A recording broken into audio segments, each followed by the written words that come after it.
The first major poll since the carbon tax details were released has delivered more pain for the government. Labor's primary vote is at its lowest level since Nielson began its surveys. But Julia Gillard is standing firm on her policy.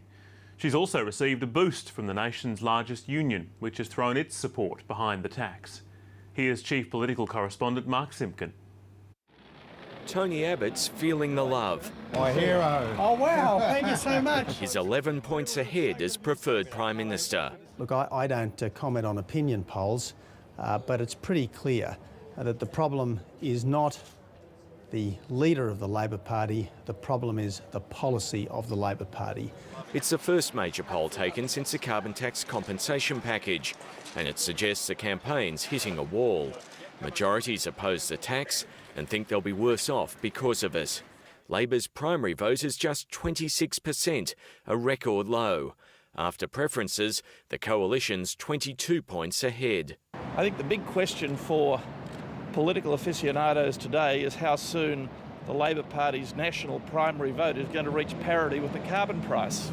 The poll suggests an 11% swing against Labor since the last election. Look at that. Were that to happen uniformly at the next election, most of Julia Gillard's cabinet would be wiped out. Of those left, 2 are under threat from the Greens, and most of the remainder are senators, leaving just a handful to sit on the lower house front bench. I always expected this to be tough and to get tougher.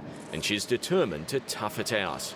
I'll very much look forward to the 2013 campaign, where I will be there as Prime Minister. She'll be the leader of the Labor Party tomorrow, and she'll be the leader of the Labor Party at the next federal election. I've already bet my house on it.